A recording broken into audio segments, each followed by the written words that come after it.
आज गाइस हमारा नया सेशन शुरू होने वाला है, एक पूरी सीरीज आने वाली है ट्रांसलेशन को लेकर के। तो उम्मीद करता हूं सभी लोग पूरी तरीके से एक्साइटेड होंगे। पेन और पेपर हाथ में ले लीजिए और साथ में लाइव चैट से बाहर आ जाइए हमारे कमेंट बॉक्स के अंदर, क्योंकि बहुत ज़्यादा क्वेश्चंस आज मैं पूछने वाला हूं। धीरे धीरे सवाल पूछते हुए चलेंगे और मैं सवाल पूछता जाऊंगा, कमेंट बॉक्स में आप जवाब देते जाएंगे हैंड टू हैंड, ताकि हमें बेहतर तरीके से चीज़ें समझ में आए। हम एक पैसिव लिसनर बनके इस लेक्चर को नहीं देखेंगे, एक निष्क्रिय श्रोता नहीं बनेंगे यहाँ पर, बल्कि एक सक्रिय विद्यार्थी की तरह हम इस सेशन के अंदर खुद पार्टिसिपेट करने वाले हैं। क्योंकि जितना ज़्यादा आप पार्टिसिपेट करेंगे उतना ही बेहतर तरीके से आज का लेक्चर आपको समझ में आएगा। कारण क्या है कि भाई मैं आपको ट्रांसलेशन करना सिखा रहा हूँ, लेकिन अगर आप जो मैं करना सिखा रहा हूँ हैंड टू हैंड करके नहीं देख रहे तो फिर आपको ट्रांसलेशन करने में आगे दिक्कत आएगी, क्योंकि आपके पास सारी की सारी सेकेंड हैंड नॉलेज होगी, फर्स्ट हैंड नॉलेज नहीं होगी। आपने अपने हाथ से कोई भी काम करके नहीं देखा है, तो अपने हाथ से कीजिए और कमेंट बॉक्स में आप मेरे सारे क्वेश्चंस का आज आंसर देंगे। चलिए गाइस, तो शुरू करते हैं हमारा आज का लेक्चर बिना किसी डिले के। हम बात करने वाले हैं ट्रांसलेशन के बारे में। ट्रांसलेशन को सामान्यतः क्या कहा जाता है? अनुवाद कहा जाता है। क्या कहा जाता है? अनुवाद कहा जाता है। कई बार इसे भाषांतर भी कह देते हैं। भाषांतर मतलब एक भाषा को दूसरी भाषा में परिवर्तित करना। तो सबसे पहला बहुत ही बेसिक और बहुत ही सिंपल क्वेश्चन आपके सामने लेके आया हूं, व्हाट इज ट्रांसलेशन। हम सभी लोग जानते हैं, क्योंकि हम सभी इस बीमारी से प्रताड़ित हैं, तो हम सबको बहुत अच्छे से पता है ट्रांसलेशन किसे कहते हैं। अपनी भाषा में फटाफट से कमेंट करके मुझे बताइए ट्रांसलेशन किसे कहते हैं। इतना सिंपल क्वेश्चन है, कहीं से कॉपी पेस्ट करने की जरूरत नहीं है। फटाफट से मुझे कमेंट करके बताइए व्हाट इज ट्रांसलेशन। हिंदी भाषा में बता दीजिए ट्रांसलेशन किसे कहते हैं, फटाफट से बताइए। चलिए, तो मैं भी यहाँ पे बता रहा हूँ, आप लोग फटाफट कमेंट में लिखते चलिए, ठीक है। Translation is a transmission. Transmission मतलब परिवर्तित करना, बदलना, किसी भी चीज को बदलना, ट्रांसमिट करना, एक रूप से या एक स्वरूप से दूसरे स्वरूप में बदलना। ऑफ वन लैंग्वेज, किसी एक भाषा को। अब ये भाषा कौन सी होगी? द सोर्स लैंग्वेज, यानी कि जिस भाषा को हम लोग बदलने वाले हैं उसे हम सोर्स लैंग्वेज कहेंगे। जैसे हम लोग हिंदी से इंग्लिश ट्रांसलेशन सीख रहे हैं ना, तो यहां पर हमारा कौन सा है सोर्स लैंग्वेज? हिंदी है। लेकिन यही जब हम किताब पढ़ रहे होते हैं, किताब में जब किसी चैप्टर को पढ़ रहे होते हैं, तो चैप्टर को पढ़ते समय भी हम लोग ट्रांसलेशन करते हैं, लेकिन वहां हमारी सोर्स लैंग्वेज कौन सी होती है? इंग्लिश। तो जब हम लिखते हैं तो हमारी सोर्स लैंग्वेज कौन सी होगी? यानी कि हिंदी में तो हमें आंसर पता है, तो हिंदी में हमारे पास पूरा का पूरा डेटा पड़ा है, उसे चेंज किस में करना है? इंग्लिश में करना है। और साथ ही साथ जब हम पढ़ते हैं तब किताब हमारी कौन सी भाषा में लिखी हुई है? इंग्लिश भाषा में लिखी हुई है। उसे समझने के लिए किस में ट्रांसलेट करना पड़ता है? तो हिंदी में ट्रांसलेट करना पड़ता है। तो सोर्स लैंग्वेज वो है जिसमें डेटा हमारे पास पहले से उपलब्ध है, उसे हम सोर्स लैंग्वेज कहते हैं। उसको हम किसी अन्य भाषा में बदल देते हैं, अदर लैंग्वेज में बदल देते हैं, और जिस लैंग्वेज में हम उसे बदलते हैं वो लैंग्वेज क्या कहलाती है? टारगेट लैंग्वेज कहलाती है, द टारगेट कहलाती है। जैसे हिंदी का अगर चेंज होगा तो वो चेंज होगा इंग्लिश में, और इसी तरीके से इंग्लिश का अगर चेंज होगा तो चेंज किस में होगा? हिंदी में। इसे हम लोग भाषांतर या अनुवाद कहते हैं, ताकि हम किसी भी अन्य भाषा के ज्ञान को, अन्य भाषा की जानकारी को अपनी भाषा के सहयोग से, अपनी भाषा के माध्यम से पढ़ सके, समझ सके। अब यहां पर मैं आपको पहले एक चेतावनी दे देता हूं इसके आगे बढ़ने से पहले, क्योंकि अब हमारे स्टेप्स आ जाएंगे कि भाई कैसे हमें चेंज करना चाहिए, किन किन बातों को हमें ध्यान रखना चाहिए। लेकिन उससे पहले एक चेतावनी, मेरे मन की बात कह रहा हूं, अनुवाद में पढ़ो ही मत। ये एक कटु सत्य है, ये कड़वा सत्य है। अनुवाद में पढ़ो ही मत। किसी भी बात को जिस भाषा में लिखा गया है उसी भाषा में समझो और उसी भाषा में वापस लिख दो। सबसे बढ़िया और सबसे आसान तरीका होता है। लेकिन हम लोगों की अनुवाद करने की बचपन से इतनी आदत पड़ गई है कि हम अनुवाद करना चाहते हैं। हम चाहते हैं कि हम हिंदी में ही सोचें और फिर उस बात को इंग्लिश में लिखें। हम बातों को, कॉन्सेप्ट को हिंदी में ही समझें और फिर उन कॉन्सेप्ट को, उन थॉट्स को, उन आइडियाज़ को इंग्लिश में लिखें। ये हम चाहते हैं। लेकिन एक लॉन्ग रन की जब बात होगी ना, जब आपको इंग्लिश में बहुत कुछ आगे तक करना होगा, तब ध्यान रखना अनुवाद विधि बहुत ज़्यादा काम में नहीं आती है। हमारे जो शिक्षण है, अंग्रेजी शिक्षण जो है, उसमें हम लोग सीखते हैं कि भाषांतर विधि जो है या भंडारकर विधि जिसे कहा जाता है, भाषा अनुवाद विधि को, इस विधि का उपयोग बहुत अच्छा होता है, लेकिन केवल किसी नई भाषा में प्रवेश करने तक के लिए, कि कोई भाषा है बिल्कुल ही समझ में नहीं आ रही, एंट्री लेवल के लिए ये टेक्निक्स बहुत अच्छी हैं। लेकिन जब आपको बहुत अच्छा इंग्लिश में करना है, आउटस्टैंडिंग आप परफॉर्म करना चाहते हो, इंग्लिश में समझो, इंग्लिश में ही लिखो, सीधी सी तरीका। और उसके लिए अनुवाद, शब्दानुवाद या शब्दार्थ जो है वो आपको बहुत हेल्प करते हैं, बहुत सहयोग करते हैं, वहां आपको टेंशन लेने की जरूरत नहीं पड़ती है। ये एक बस वार्निंग थी। अब हम बात करते हैं अनुवाद के बारे में, क्योंकि हमें तो वही सीखना है, हम तो उसी के लिए आए। तो चलिए हम अनुवाद पे चलते हैं। हमारे स्टेप्स में से सबसे पहला स्टेप हमारा कौन सा आता है? तो सबसे पहले हमें हिंदी के वाक्य में प्रयोग हुए सभी शब्दों का अंग्रेजी में मीनिंग्स पता होना चाहिए। अब एक बच्चा इंग्लिश लिखना तो चाहता है, वो लिखना चाहता है समझना, लेकिन समझना को इंग्लिश में क्या कहते हैं पता नहीं। और फिर बच्चा मेरे पास आके कहता है कि सर मुझे इंग्लिश नहीं आती। तो बेटा समझना को इंग्लिश में क्या कहते हैं? 1 सेकंड लगेगा, गूगल कर ले मेरे बच्चे। हाँ, समझना को इंग्लिश में क्या कहता है? 1 सेकंड लगेगा, गूगल कर ले, इंग्लिश आ जाएगी। कहीं ना कहीं से तो आपको शुरुआत करनी पड़ेगी, और शुरुआत के लिए सबसे अच्छा तरीका है शब्दार्थ। कि जो भी शब्द आपको हिंदी में पता है उसका अर्थ आपको अंग्रेजी में भी पता हो, यानी हिंदी के शब्दों का अर्थ आपको अंग्रेजी में आना चाहिए, तभी आप बहुत आसानी से अपनी बात को अंग्रेजी में लिख पाएंगे। अगर आपको हिंदी के शब्द इंग्लिश में नहीं आते तो किसी भी तरीके से आप मेहनत कर लीजिए, कोशिश कर लीजिए, इंग्लिश लिख ही नहीं पाएंगे, क्योंकि जिस बात को लिखना है उसका अर्थ नहीं पता। अब लिखने को इंग्लिश में क्या कहते हैं? नहीं पता सर। अब नहीं पता तो बेटा फिर कैसे लिखोगे? तो लिखना इंग्लिश में क्या कहलाता है? ढूंढ लो, सर्च कर लो, पढ़ लो। और उसके लिए मैं जो बच्चों को कहता हूं, कहीं बाहर जाकर के इधर उधर भेटियां मत मारो। चाहे क्लास 9th का बच्चा हो, चाहे क्लास 12th का बच्चा हो, चाहे किसी भी अन्य कक्षा का बच्चा, 9th का हो, 10th का हो, 11th का हो, 12th का हो, कहीं पर भी इधर उधर बाहर मत जाओ। अपनी टेक्स्ट बुक का हर वर्ड आपको हिंदी में पता होना चाहिए। आपकी जो किताब है NCERT या फिर बिहार बोर्ड की आपकी जो किताब है, हर उस किताब में जितने शब्द दिए गए उनका अर्थ आपको हिंदी में पता होना चाहिए, क्योंकि शब्दार्थ वाइस वर्सा चलते हैं। वाइस वर्सा का मतलब इंग्लिश का हिंदी पता है तो हिंदी का इंग्लिश अपने आप ही पता चल गया। भाई अगर राइट को लिखना कहते हैं तो लिखना को क्या कहेंगे? कमेंट करके बताओ, लिखना को इंग्लिश में क्या कहेंगे? वाइस वर्सा चल गया ना। मैंने तो राइट का लिखना सीखा था कि राइट का मतलब लिखना होता है। मेरे किताब में इंग्लिश का वर्ड था, वहां से हिंदी अनुवाद सीख लिया। अब हिंदी का इंग्लिश तो अपने आप ही हो गया ना, उसमें अपने को अलग से कोई मेहनत करने की जरूरत थोड़ी है। जैसे कि द इंस्पेक्टर हैड स्माइल्ड। अब मुझे यहां पर निरीक्षक को क्या कहते हैं मुझे पता होना चाहिए। हिंदी में मुझे निरीक्षक पता है, इंग्लिश में इंस्पेक्टर नहीं पता। लिख पाऊंगा क्या? हाँ कि ना पे बोल बेटा, कमेंट बॉक्स में बता। मुस्कुराने को क्या कहते हैं? मुस्कुराने को इंग्लिश में क्या कहते हैं? मुझे नहीं पता। लिख पाऊंगा क्या? The inspector had smiled. चलो 9th क्लास के बच्चे जितने भी यहां मेरे साथ जुड़े हुए हैं, क्लास 9th 9वीं कक्षा के बच्चे, आपका फर्स्ट चैप्टर है the fun they had NCERT के अंदर, उसमें से लिए मैंने लाइन, क्योंकि हमें मेन समस्या तो आंसर लिखने में ही है ना। जितने उदाहरण लूंगा 9th 10th 11th 12th की बुक में से उठाऊंगा, स्टार्टिंग के फर्स्ट और सेकंड चैप्टर में से। जो लोग पढ़ के बैठे होंगे वो 1 सेकंड में पहचान जाएंगे। द इंस्पेक्टर हैड स्माइल्ड, कौन सा वो पॉइंट आया था जब इंस्पेक्टर ने स्माइल की थी? 9th के बच्चे जवाब दो फटाफट कमेंट बॉक्स के अंदर। कौन सा वो समय था जब इंस्पेक्टर बच्ची को देख करके मुस्कुराया था? द फन दे हैड में से है ये। और 12th क्लास के बच्चे, लेसन्स रिपीटेड इन यूनिसन, बताइए टेक्स्ट बुक में कहां पर आया? Lessons repeated. अब दोहराना को इंग्लिश में क्या कहता है? पता नहीं। यूनिसन, एक सुर में किसी बात को गाने को क्या कहते हैं? पता नहीं। इंग्लिश कैसे लिखोगे? इसलिए सबसे पहले अपने टेक्स्ट बुक में से, जो आपकी टेक्स्ट बुक है उसमें से हिंदी इंग्लिश के इंग्लिश से हिंदी में आप अपने शब्दार्थों को तैयार कीजिए। जितना ज़्यादा आप तैयार करेंगे उतनी ज़्यादा बड़ी आपकी वोकेबलरी होगी, जितनी ज़्यादा बड़ी आपकी वोकेबलरी होगी इंग्लिश उतनी आसानी से लिख पाएंगे।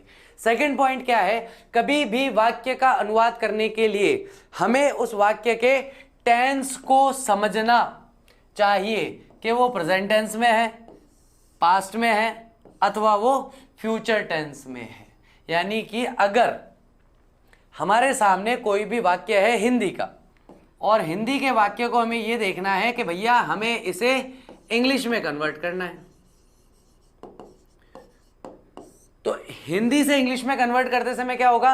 अब बच्चों का एक बहुत ही कॉमन डाउट आप लोगों ने पिछले साल बहुत भरा है और पिछले साल खत्म होते होते तो इतना मेरे को परेशान कर दिया था जिसकी कोई हद नहीं। मतलब मुझे समझ में नहीं आ रहा था मैं अब कहाँ जाऊं। कारण क्या हुआ मैं आपको बताता हूं, और ये वास्तविक किस्सा है पिछले साल का, ये बिल्कुल मैं मनगढ़ंत नहीं बता रहा हूं।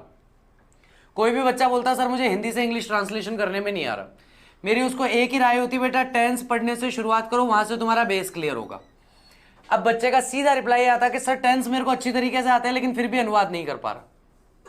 बताओ कमेंट करके बताओ किस किस के साथ ये समस्या है कि टेंस अच्छी तरीके से आते हैं लेकिन अनुवाद नहीं कर पा रहा। ऐसा हो ही नहीं सकता, मैं आपको बता रहा हूं ऐसा हो ही नहीं सकता कि आपको टेंस आते हैं और आप अनुवाद नहीं कर पा रहे।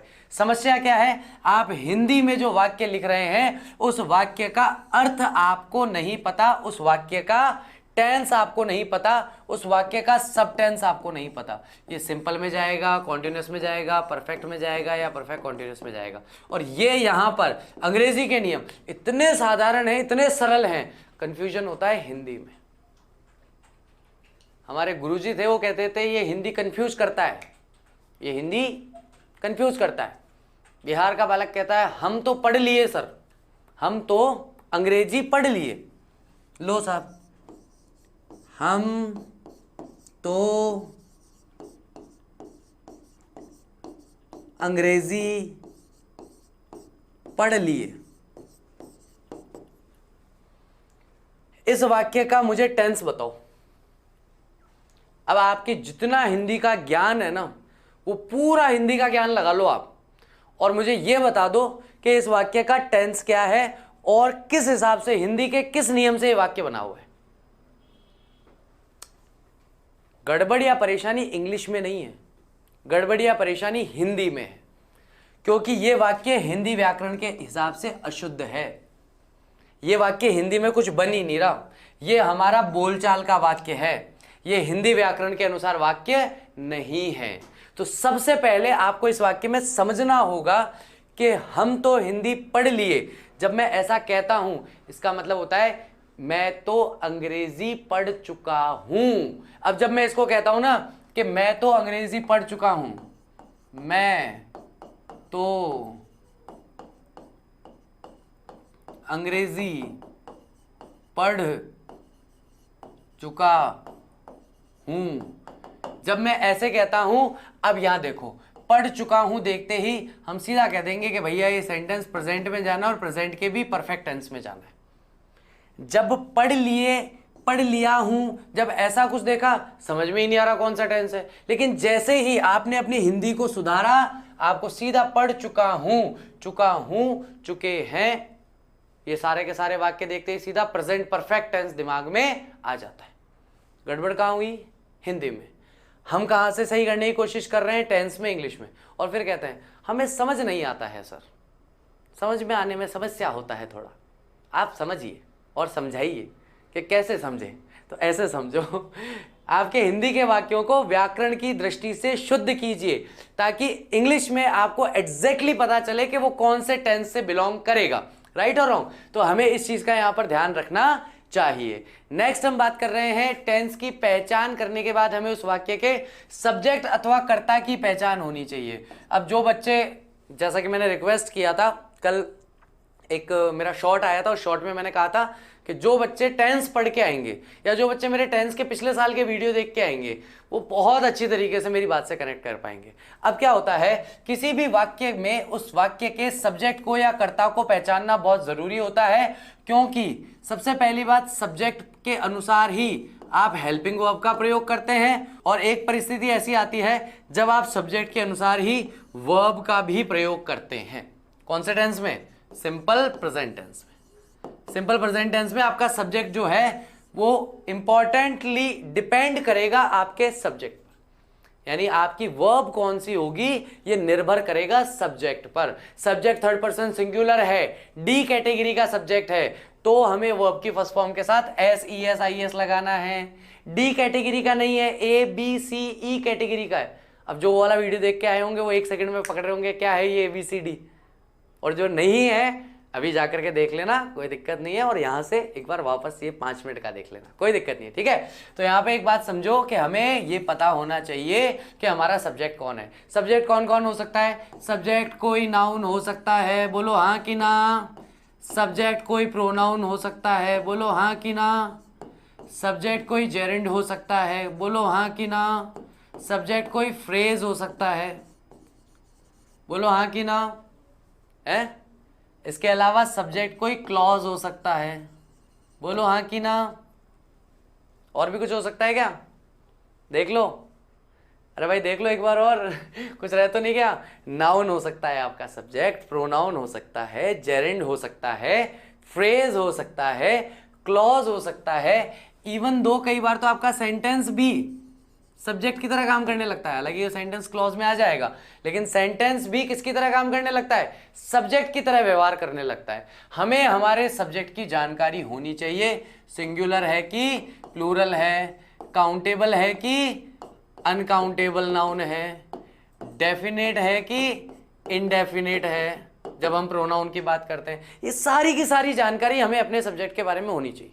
जितना हम अपने सब्जेक्ट को अच्छी तरीके से जानते हैं, समझते हैं, उतना ही आसान हो जाएगा वाक्य बनाना। नहीं तो क्या होता है, वाक्य बनाना शुरू किया, पहले शब्द में अटक गए, पहले ही वर्ड में अटक गए, सेकंड तक तो जाने का मौका ही नहीं मिला, फर्स्ट वर्ड आया उसी में अटक गए।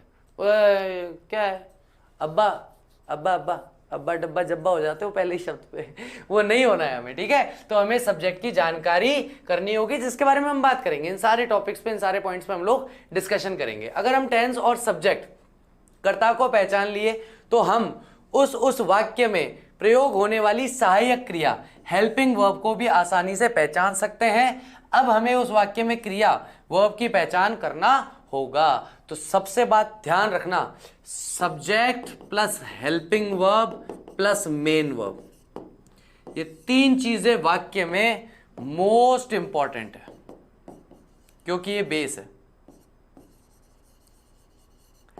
और जो जिस तरीके से हम पढ़ेंगे उस तरीके से सेंटेंस बनाने में मोस्ट इजी भी यही पार्ट है।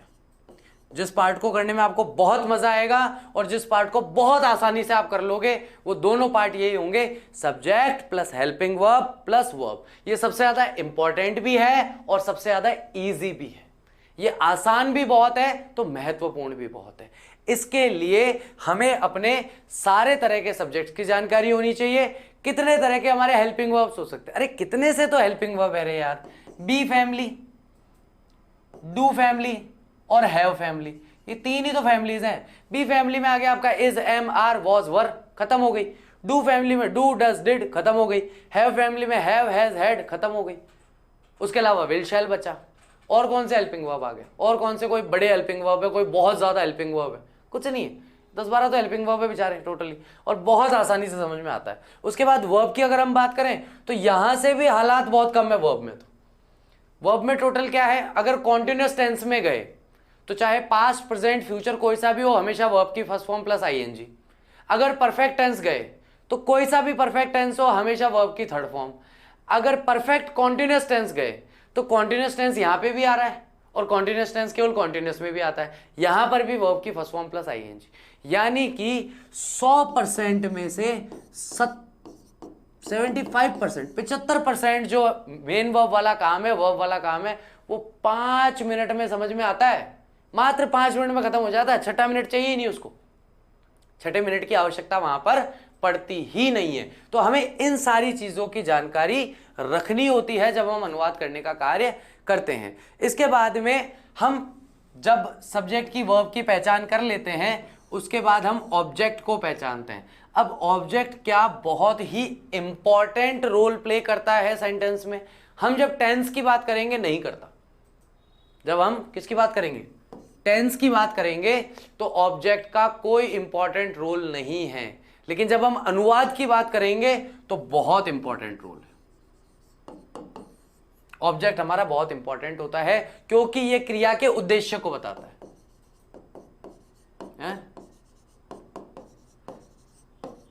संस्कृत में बोलते हैं कर्तुरिप्सितमम कर्मः ये संस्कृत में ऑब्जेक्ट की परिभाषा है, कर्तुरिप्सितमम कर्मः।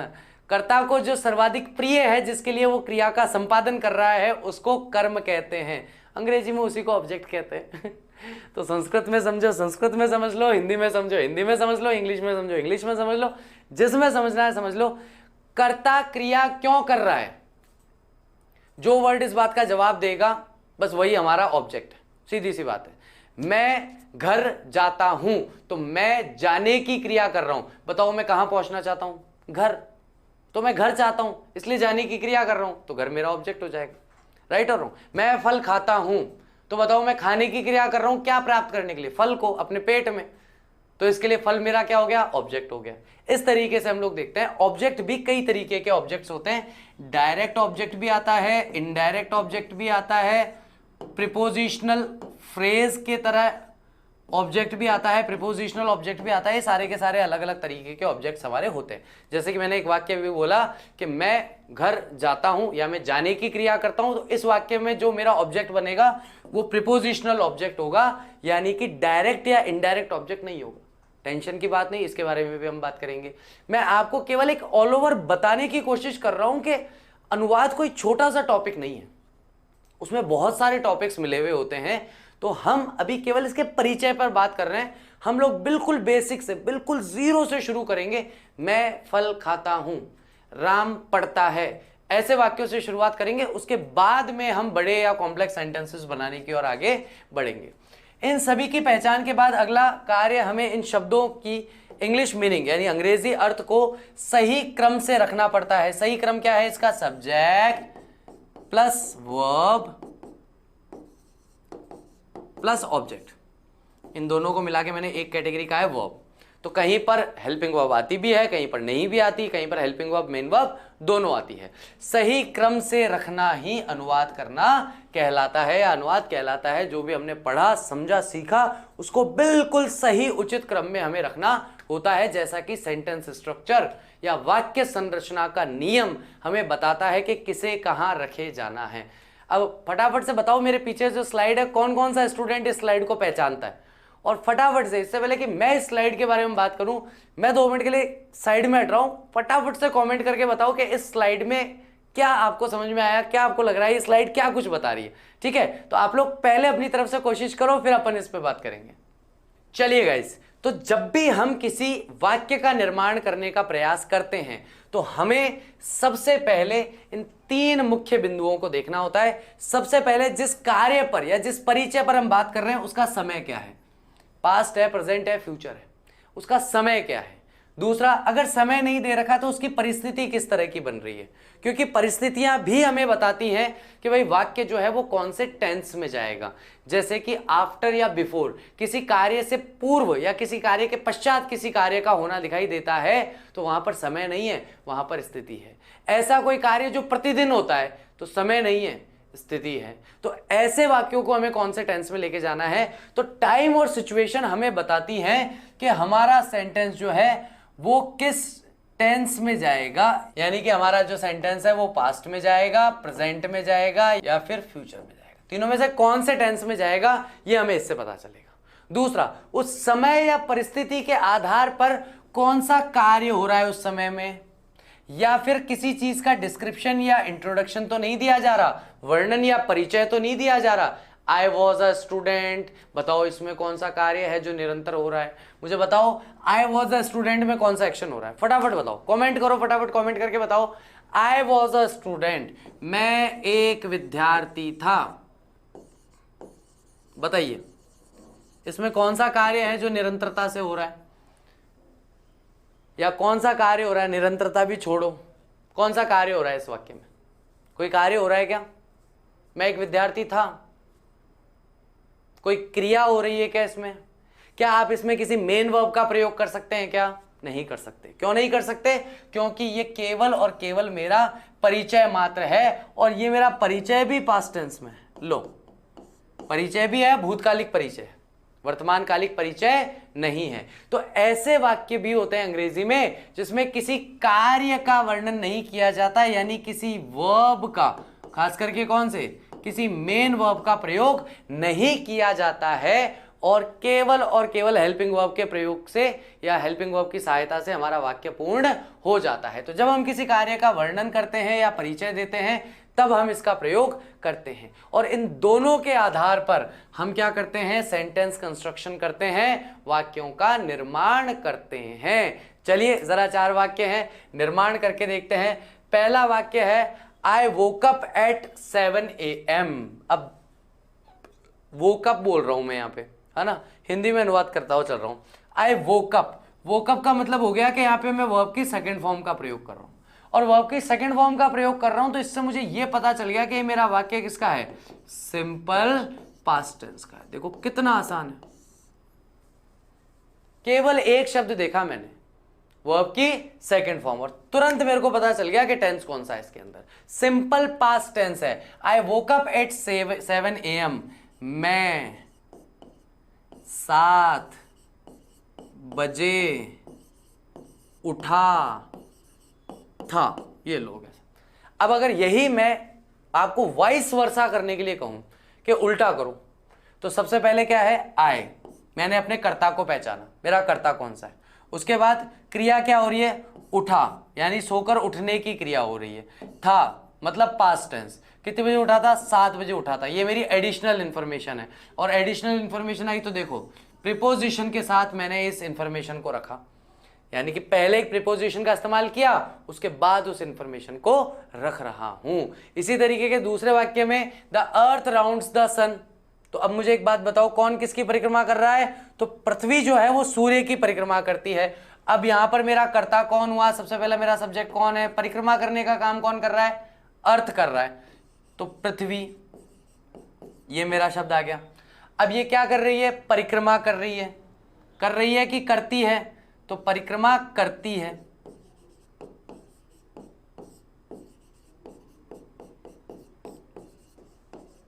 किसकी परिक्रमा करती है? सूर्य की। अब मुझे बताओ, हिंदी के अनुसार ये वाक्य ठीक लग रहा है क्या? हिंदी के अनुसार हम यही तो गड़बड़ करते हैं हम लोग। द सन, द अर्थ था, मैंने पृथ्वी ले लिया। राउंड्स था, परिक्रमा करती है ले लिया। द सन था, सूर्य की ले लिया।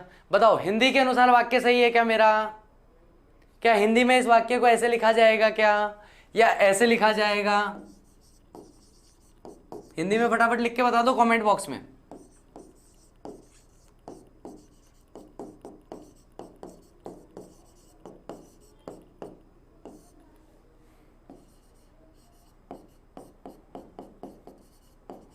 बताओ कौन सा सही? ए वाला सही है कि बी वाला सही है? दोनों में से कौन सा सही है? हाँ, फटाफट से बताओ कौन सा सही है।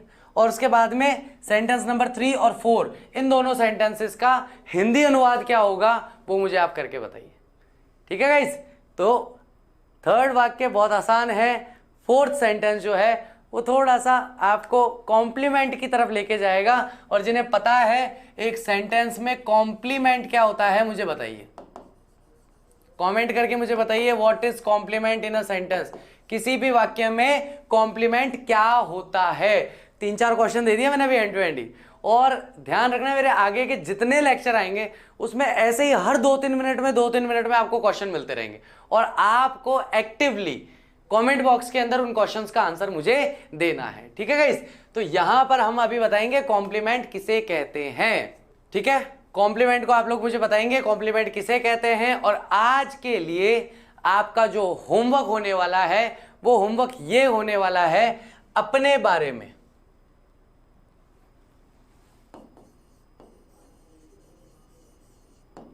हालांकि ग्रामेटिकली ऐसा कहना गलत है, माई सेल्फ होता नहीं है, लेकिन हमारी बोलचाल की भाषा में हम बोलते हैं माई सेल्फ पर ऐसे लिखो। तो अपने बारे में आपको कोई भी 5 सेंटेंसेस लिखने हैं इंग्लिश में कमेंट बॉक्स में। कितने लिखने हैं? 5 सेंटेंसेस इन इंग्लिश। अंग्रेजी में आप अपने बारे में जो भी बताना चाहें, जिसमें भी आज सहज हो, कोई भी ऐसी सूचना जो आप सार्वजनिक कर सकते हैं आसानी से, आपको दिक्कत नहीं है, बहुत ज़्यादा पर्सनल डिटेल्स नहीं होनी चाहिए, है ना, लेकिन कोई ऐसी बात कि हाँ अगर किसी को पता भी चल रहा है तो कोई इश्यू नहीं है। तो ऐसे वाक्य जो है 5 वाक्य मुझे कमेंट बॉक्स में चाहिए आप लोगों की तरफ से। और बाकी कल मैं आप लोगों को एक अमेजिंग ट्रिक सिखाने वाला हूँ कि सब्जेक्ट के साथ किस तरह के सब्जेक्ट के साथ किस तरह का हेल्पिंग वर्ब जो है वो इस्तेमाल किया जाता है, इसके बारे में हम बात करेंगे। और साथ ही साथ हम लोग सब्जेक्ट के बारे में भी एक बेसिक डिस्कशन रखेंगे, लेकिन धीरे धीरे बढ़ते हुए टाइम के साथ मैं सब्जेक्ट का डिस्कशन भी बढ़ाऊंगा। ओके, तो आई होप कल हम लोग मिलेंगे बिल्कुल सही टाइम पर, कोई लेट नहीं होगा, everyone will be on time. Thank you very much, I will see you tomorrow. Till that take care of yourself, bye bye, I will see you soon.